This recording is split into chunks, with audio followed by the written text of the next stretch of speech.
The scent of antiseptic hung sharp and clean in the air of the pristine consultation room, a sterile counterpoint to the cloying perfume radiating from the woman in the patient's chair. Dr. Shen Yi held a delicate pair of tweezers, his focus absolute as he examined Wei Lei's nose. Under the unforgiving glare of the surgical lamp, the skin was a tight, polished canvas, the cartilage beneath it a testament to 3 prior operations. The tissue is extremely fragile, Ms. Wei, he stated, his voice calm and measured. The blood supply is compromised. Another procedure isn't just risky, it's reckless. We risk necrosis. Wei Lei waved a dismissive hand, the diamonds on her wrist catching the light. Risks can be managed. I pay for perfection, Dr. Shen. Not for cautionary tales, her eyes, already widened and tilted by canthoplasty, fixed on him. And I expect personal post-operative care from you.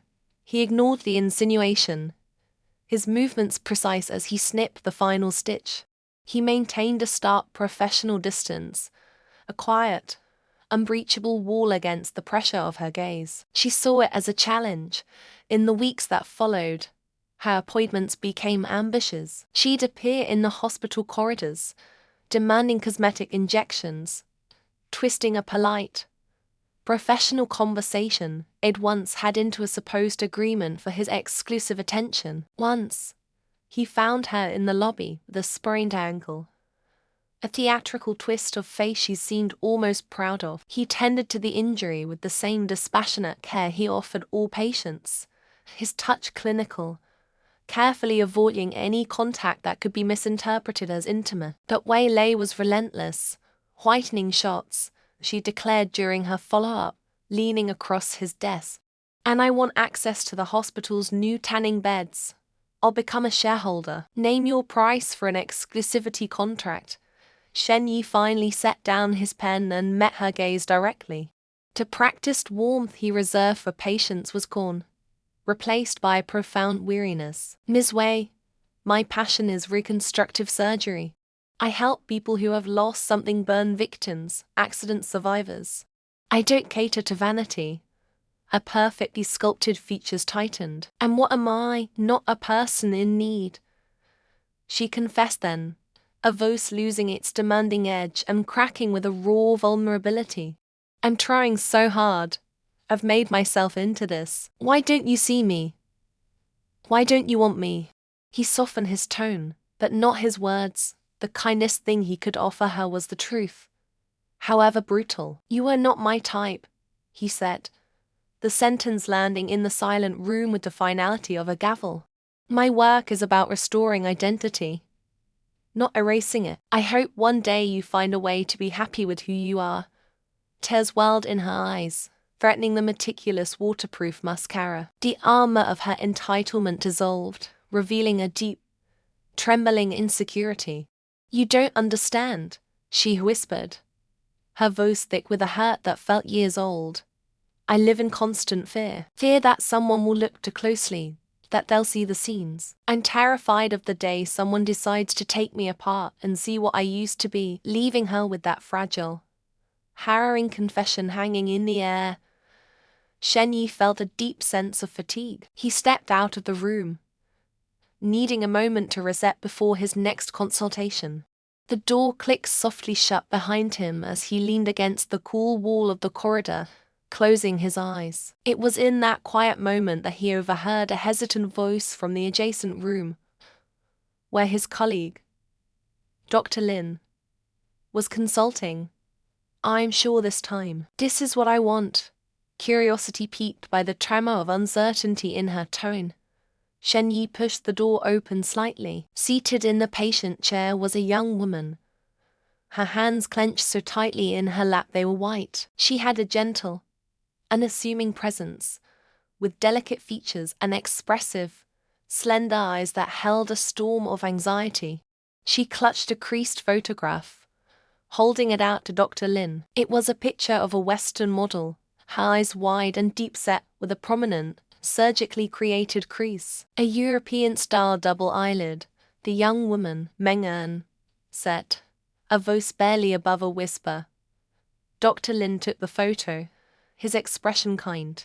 Meng-en, this is a very aggressive procedure. Your natural eye shape is beautiful. It's a classic phoenix eye. It complements your facial structure perfectly.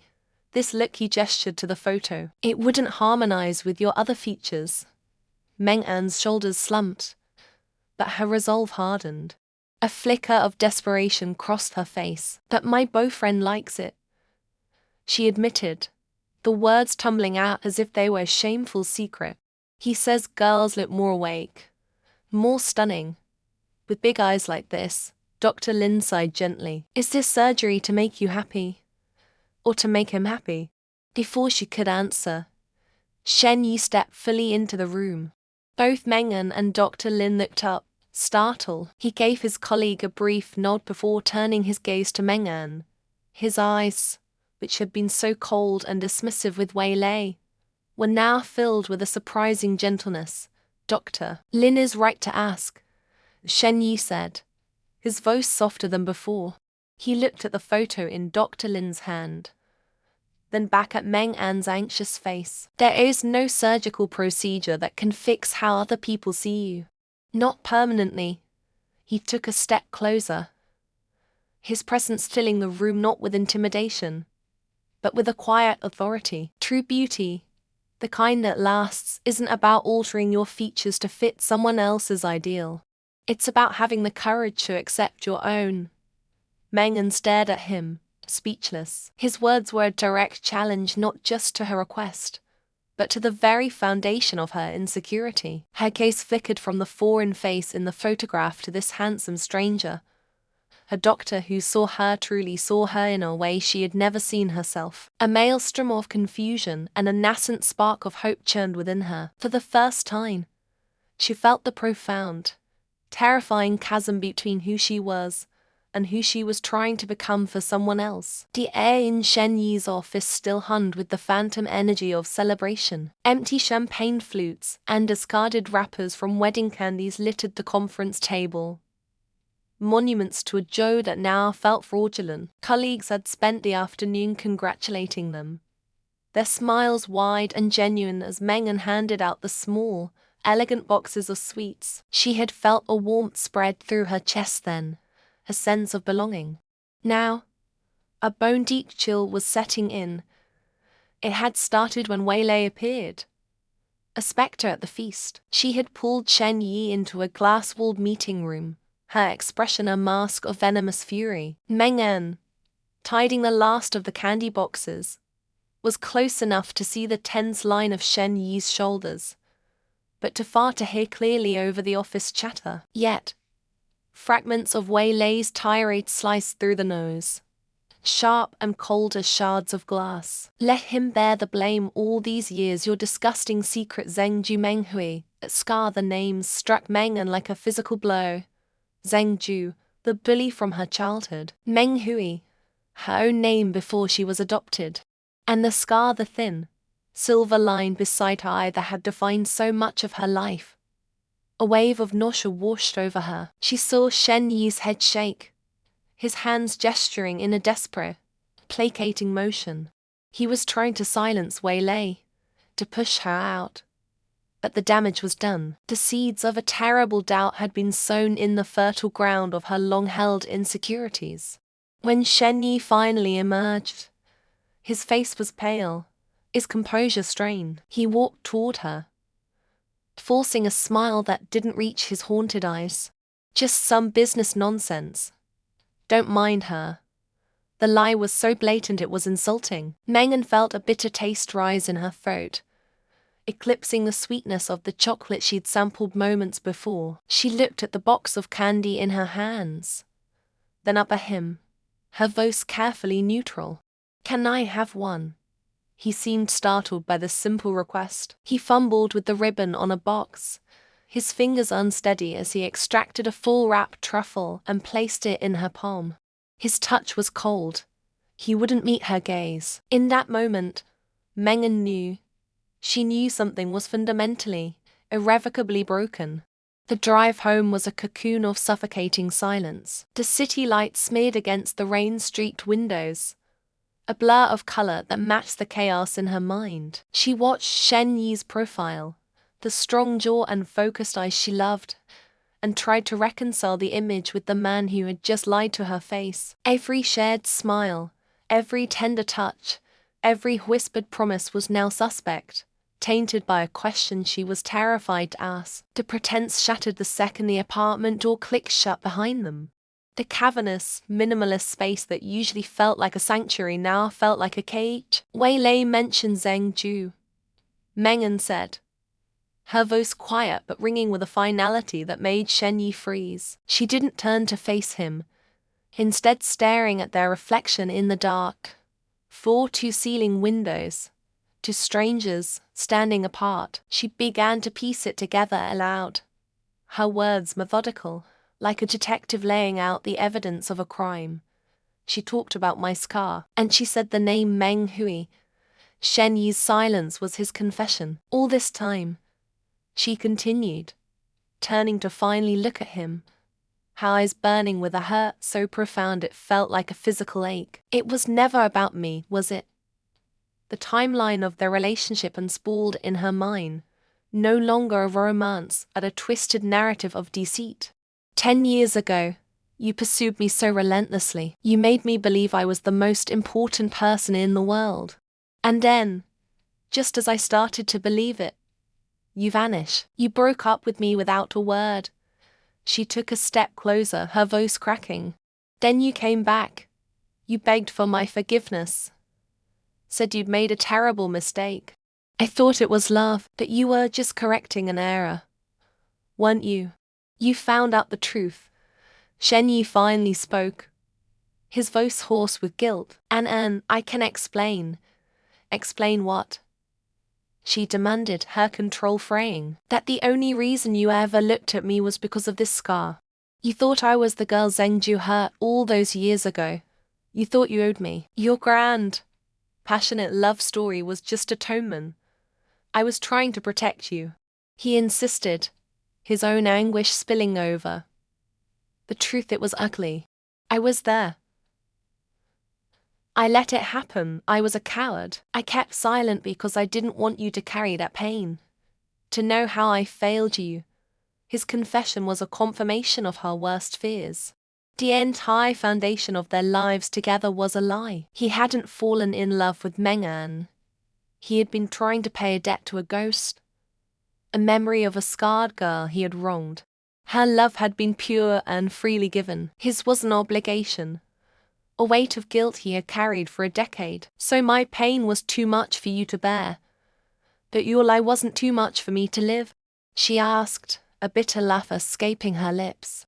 Shen Yi, this scar stopped bothering me years ago. It's just a part of my skin. But you never let it heal. You kept it infected with your guilt and your secrets. You made me feel like damaged goods that only you were noble enough to want. Tears streamed down her face, hot and silent. I love you, God. I love you so much, but I don't know how to separate that love from this poison. I'm so afraid, she whispered, her voice breaking completely. I'm afraid that if I keep trying to pretend this never happened, my love will curdle into hatred, and I won't survive there.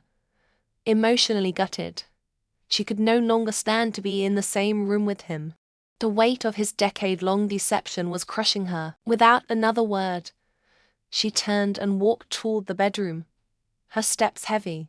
I need to sleep, she said, her back to him. It wasn't a request for rest, but a desperate plea for escape from a reality that had become unbearable. The lawyer's office was a vacuum of polished wood and muted tones, designed to absorb emotion.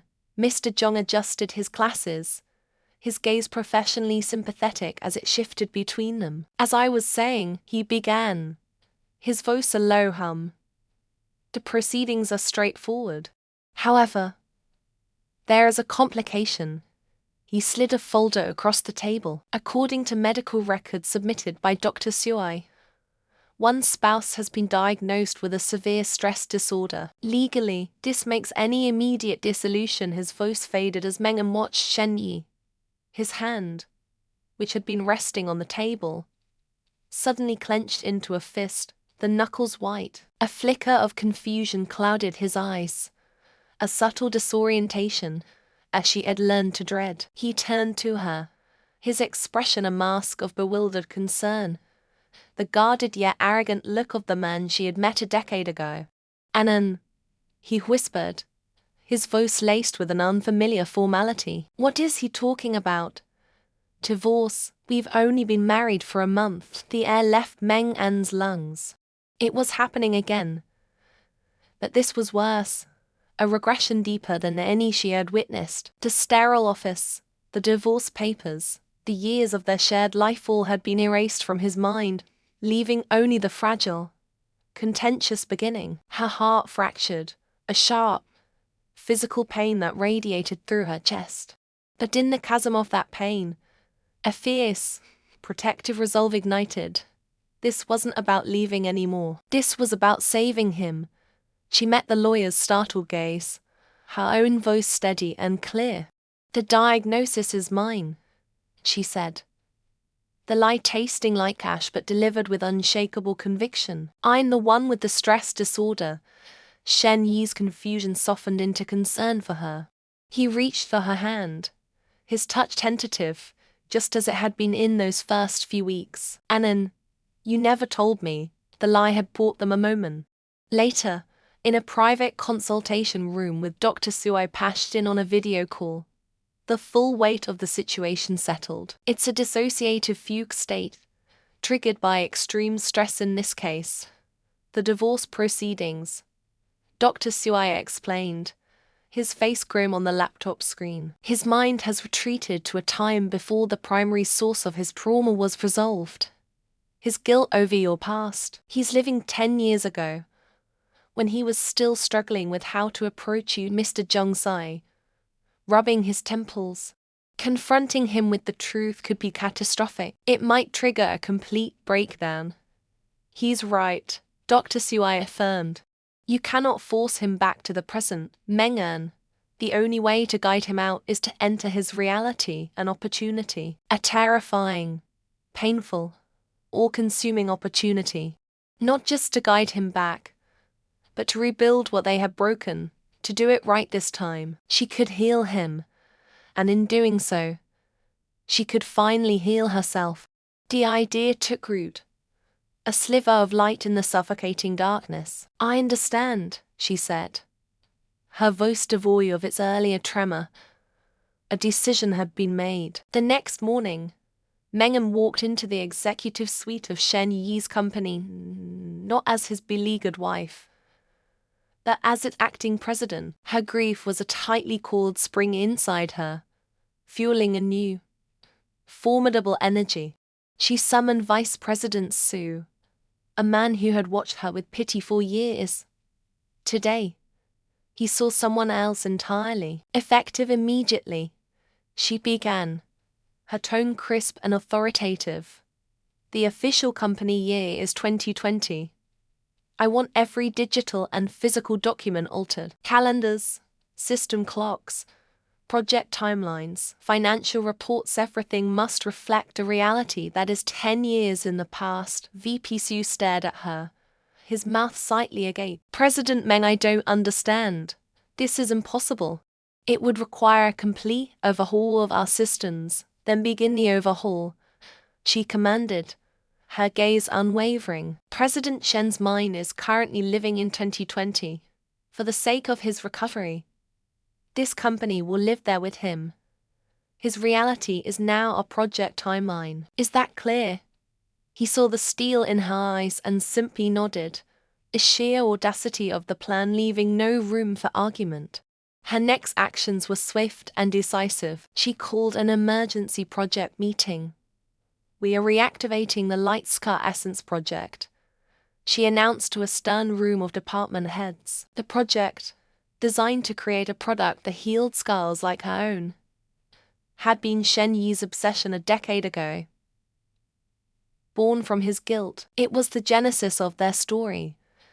And now, it would be the vehicle for their recovery. She found Jung, her loyal junior assistant, cowering in a corner. Jung, Mengen said, her voice softening. Your salary is doubled. You're now my executive assistant. I need you. The young woman's eyes widened with tearful gratitude. When the marketing head brought up the long-standing issue of their product spokesperson, waylay Mengen's former rival, she didn't flinch. Confirm her contract, Mengen said, dismissing a decade of animosity with a wave of her hand. Her public image aligns with the 2020 market. This isn't personal. It's business. She had no energy for old rivalries. Her war was on a different front now. Back home, the early morning light filtered into their bedroom. Shen Yi was asleep, his face peaceful, younger. As he stirred, his arm reached for her, his hand sleepily stroking her waist. Mengen gently caught his wrist. Ah, she said, her voice a playful whisper. Go brush your teeth first. Your breath is awful, he grumbled, the familiar complaint of his younger, fussier self, and shuffled to the bathroom. She went downstairs and prepared breakfast oatmeal with no nuts, fruit cut into precise squares, coffee with exactly 1.5 sugars. She was playing a part, a meticulous performance of the past. When he came down, dressed for work, he picked at the fruit. I don't like mango, I know, she said patiently, setting a small bowl of strawberries before him. I made these for you, too. He looked pleased, comfortable in this carefully curated reality. As he finished, he grabbed his briefcase. Can you drive me? My head feels a little foggy today. Mengen smiled, a genuine, aching smile. She gently brushed a stray hair from his forehead. Silly, she said, her voice soft but firm, a tiny seed of truth planted in their fabricated world. You're 35 now. You can't rely on me to drive you everywhere. For a fleeting second, a flicker of confusion crossed his face.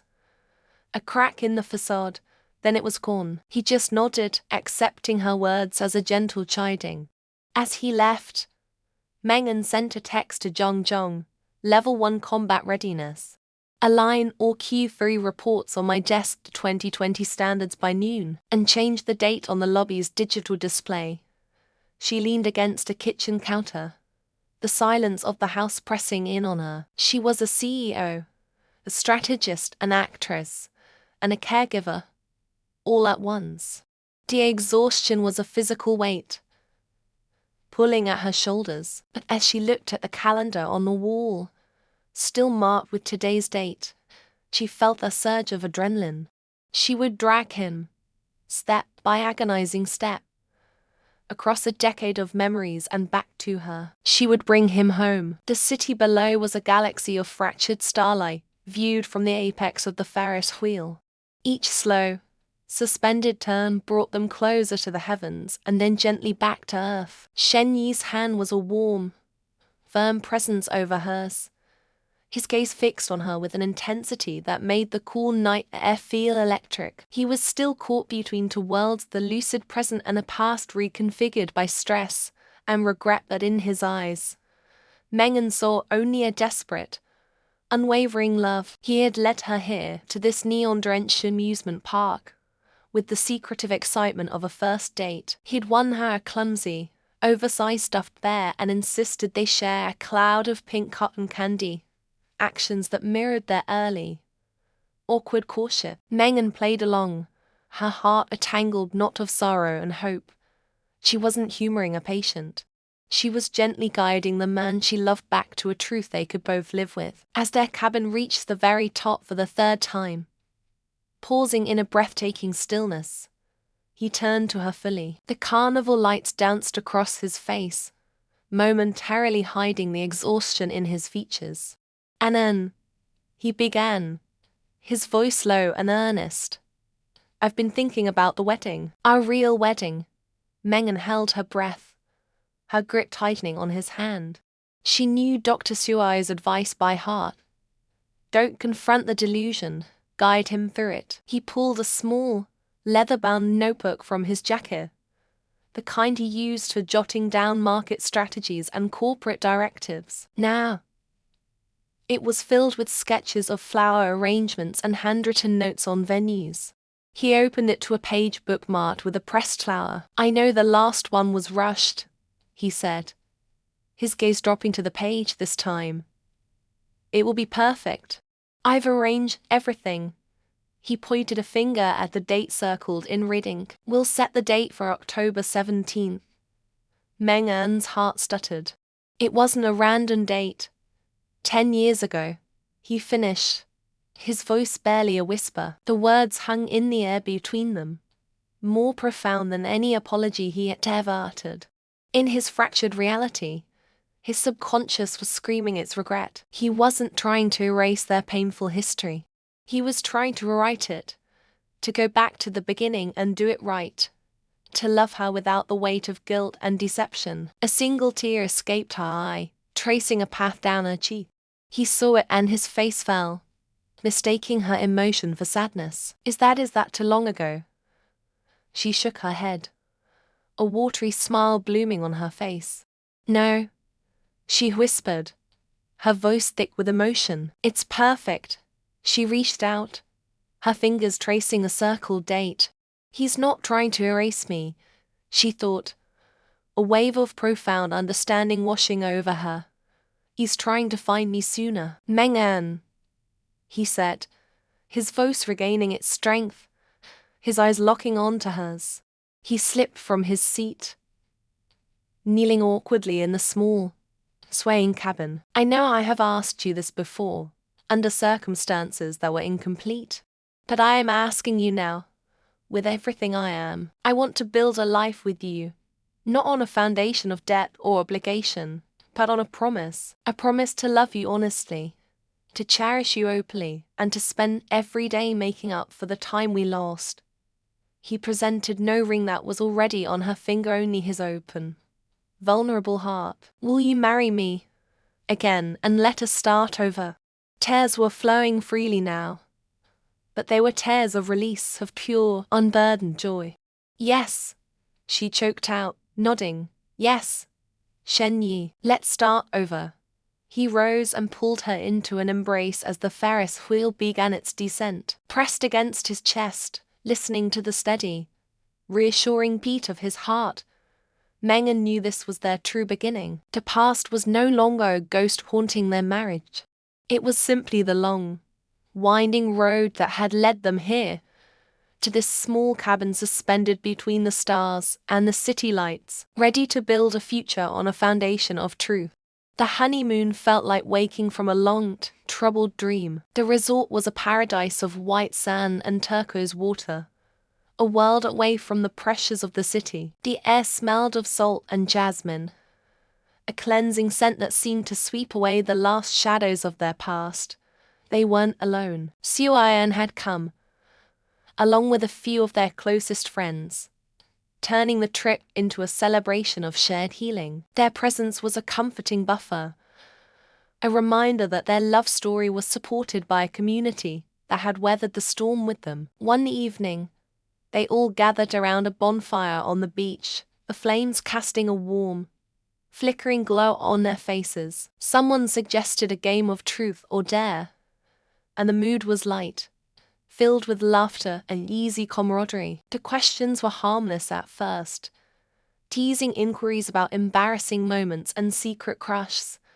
Then, it was Suan's turn. Truth, he said, his usual playful demeanor softened by the firelight. Why did you really mortgage your clinic to help Meng An all those years ago?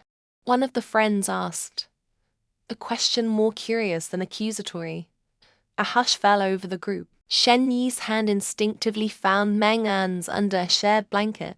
Suan stared into the flames for a long moment before answering, his voice quiet but clear. I did it for the most important person in my life, he said, his gaze flicking briefly, almost imperceptibly, toward Meng An, so she could finally stand on her own and be happy. It was the best investment I ever made, He didn't say her name, but everyone understood. It was a confession not of romantic love, but of a deep, protective friendship, a final closing of his own emotional chapter. Later, when it was Shen Yi's turn, he chose truth without hesitation. Meng En, feeling bold and secure, was the one to ask the question. Her tone was light, a gentle tease that would have been impossible months ago. "That first time we met at the bookstore," she said, a small smile playing on her lips. Was that really a coincidence? Shen Yi didn't flinch. He met her gaze directly, a sheepish but honest grin spreading across his face. It was the most elaborately planned chance encounter in history, he admitted, earning a round of laughter from their friends. "I might have bribed the owner for your work schedule." He looked at Meng En, his expression softening. "It was the best lie I ever told, but I promise, from now on, only the truth." The air was cleared, not with a dramatic storm, but with a gentle, healing breeze. The secrets that had once held the power to destroy them were now just stories, anecdotes shared among friends by a fire. Later that night, long after their friends had retired, Meng En and Shen Yi stood on the private balcony of their villa, watching the moon trace a silver path across the dark ocean. He wrapped his arms around her from behind, resting his chin on her shoulder. For a long time, they just stood in comfortable silence, listening to the rhythmic sigh of the waves. "He's getting better," Meng En said softly, referring to his stress-induced condition. The episodes were less frequent now, the line between past and present becoming clearer each day. "I'm getting better," Shen Yi corrected her gently. "Because of you. You didn't run from the mess in my head. You stayed and helped me clean it up." She turned in his arms to face him, her hands coming up to cup his jaw. She looked into his eyes, searching their depths, and for the first time, she saw a love completely untainted by the spectre of guilt. This wasn't a man paying a debt for a childhood accident. This was a man who loved her, Meng En, for who she was, scars and all. The realization settled in her soul, a profound and peaceful certainty. "I love you, Shen Yi," she whispered, the words feeling new. "Purify, the real you, the one who is flawed and complicated, and who planned the most ridiculous bookstore encounter in history." He chuckled, a low, warm sound. "And I love you, Meng En, the woman who saw through all of it and chose to love me anyway." He leaned in and kissed her, a kiss that held no desperation or apology, only a deep, abiding promise. It was a kiss that sealed of their beginning and the start of their forever. The shadows of the past had finally receded, chased away by the bright, unwavering light of a love that had been tested by fire and emerged stronger, truer, and finally, completely free.